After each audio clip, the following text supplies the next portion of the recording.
مشکل در اینجاست که ما از چند مسئله در هراس داریم، در حالی که طرف دیگه شان نگاه کنیم. همین هراسی که امروز ما در مخالفت میبینیم، بعضی ها با اشاره با طرز از بچه‌هایی که چهره آشکار میکنن در راه مبارزه میبراین جان رو در خطر میگذارن، میترسن و یا که اشاره میکنن که نباید این کارا کرد. باید یک نقطه را ذکر کرد، دید که ما امروز از خطر میگریزیم ولی در خطر هستیم. یعنی ملت ما امروز خودش در خطر است، دیگه گریز فرار که نداره. یا این که میای در صف مخالفت میشینی، مبارزه میبری، یا پیروز میشی، زندان میشی، کشته میشی، و یا این که مثلا مثل اونی که میبرن در جنگ اوکراین ترا به قتل میرسون. امروز زیاده از 1000 نفر در جنگ اوکراین از طرف تاجیکستان، یعنی در با پشتیبانی از روسیه میروند میجنگن، ولی با از طرف اوکراین در مقابل روسیه میجنگن. زیاده از 5 تا 6 هزار در جنگ سوریه و عراق کشته شد. 10 نفر دیگهش در این و این تروریست ها در این طرف میسن، در کراکوس سیتی و طرف در افغانستان، این طرف در ایران، در هر جا، در آلمان، در عملهای تروریستی با گناههای گوناگون کشته شده. پس خطر در وجود ملت تاجیک و مردم تاجیک موجود است. امروز اگر ما حساب کنیم هر ساعت، هر ثانیه ما یک تاجیک در روسیه یا زندان میشود با بهانه ها و اتهام های بافته که میبافن شو.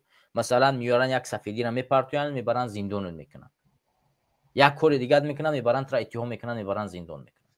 و یا اینه که زیر تحقیر، شکنجه فاشیستا قرار میگیرن، دپارتاسیون کرده میشن، میرن تاجیکستان در بیکاری، و یا اینه که در همون داخل روسیه کشته میشون هر ثانیه.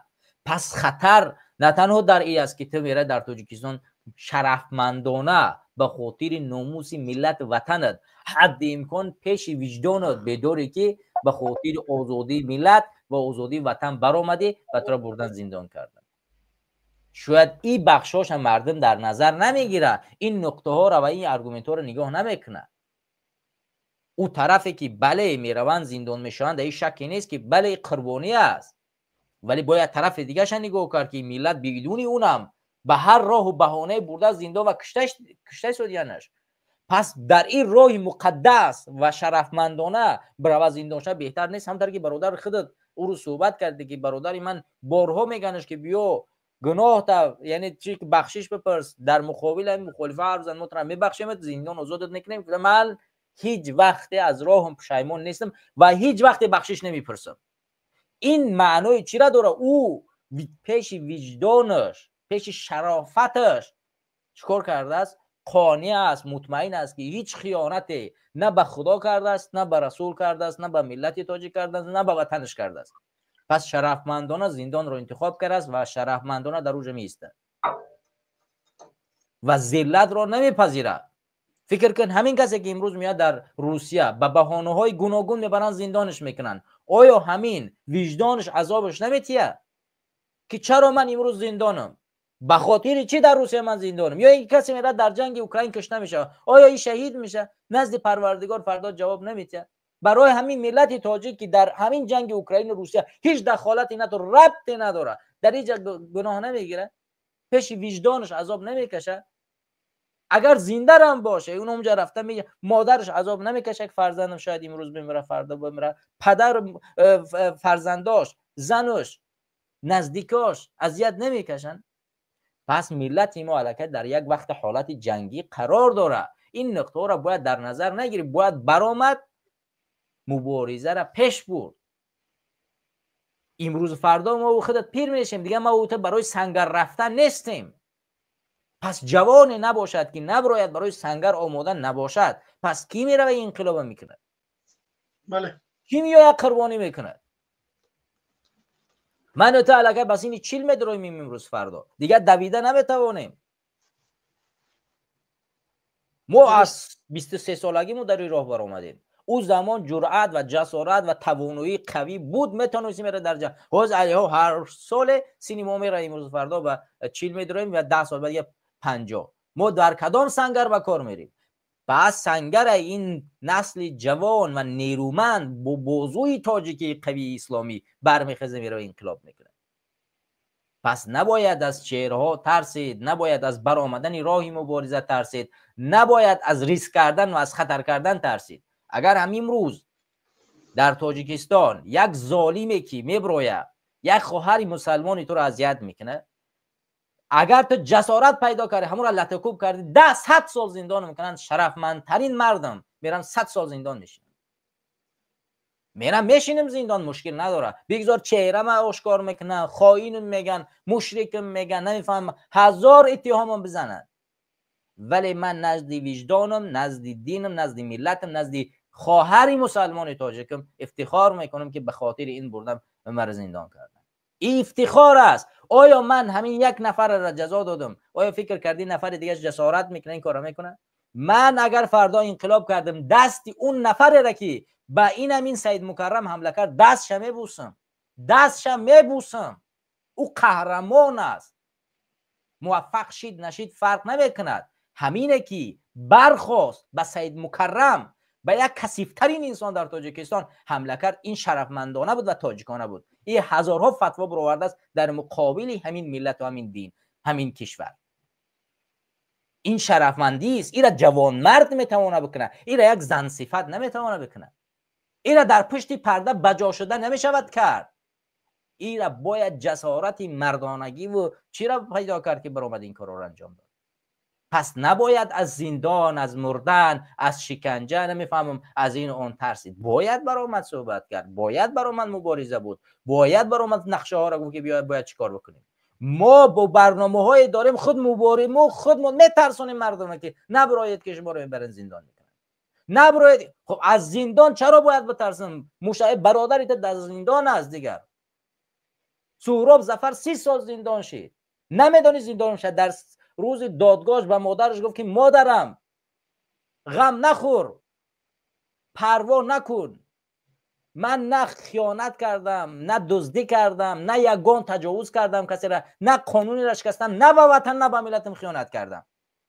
گفت کسی در پشتت نیست. از گفت مادر غم پروایی نکن، بگذار کسی پشتی منم نباشد، ولی وجدانی من پشتی من هست، خدای من پشتی من هست.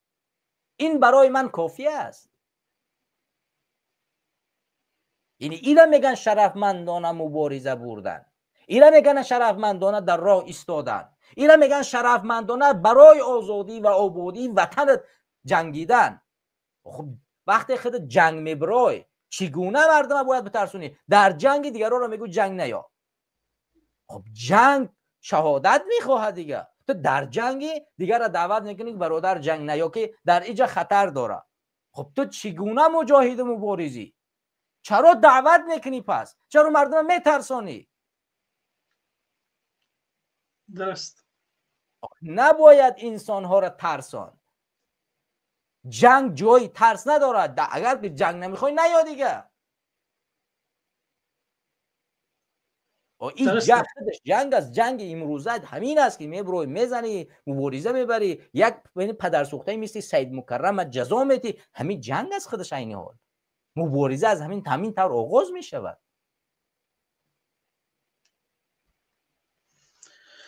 باز 10 نفر و مثل این همین مبارزه که برآمد سید مکرم یا شپات زد، ترساند است، وحشت در داخلش جاری کرد. 10 دانه دیگه مثل این همین شیرمرد باشه، این همین بازوی تاجیکیش مثل همین باز کنه، مطمئن باش که در تاجیکستان دیگر کسی جسارت نمیکند بالای یک خواهر تاجیک، بالای یک ریشدار، بالای یک ارزش ها چیکار کند؟ اتهام بزند، حرف بزند، یا که برای در داخل مسجد حقارت بکند به ناموسی تاجیکستانی و ارزش های او. مطمئن باشید این کارو نمیکند. پس مشکلی ما در همین جهه است که ما توانایی جزا دادن همین اشخاص. ببینید در چچنستان امروز چه اتفاقی میفته. کوچکترین انسان همین قادر یک دیکتاتور است، ولی وقتی که با ملتش کسی که یک کار میکنه قربانی میتیه، 100 نفر روان میکنه که برای امر جزا بتی، میره 100 سال دیگه زندان میشنه، در همون زندانا میشنه، به تاونه کمکش میکنه میبرارش، تاونه در همون زندان 6 است.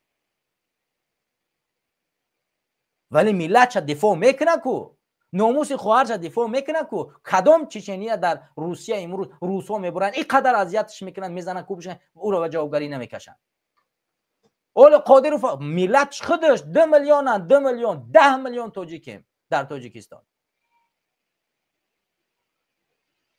آخه ما امروز در برنامه برمدیم از چی حرف میزنیم؟ نه بروی که جنگ نکنه که در اینجا خطر وجود داره. خیلی ترس است دیگه. آخه ما مردم خیلی بس کنیم مگه بریم دیگه هممون مورم چهره را بجا کنیم. آخه بکش ویدیو دا به ویدیو گپ زنیم مگه.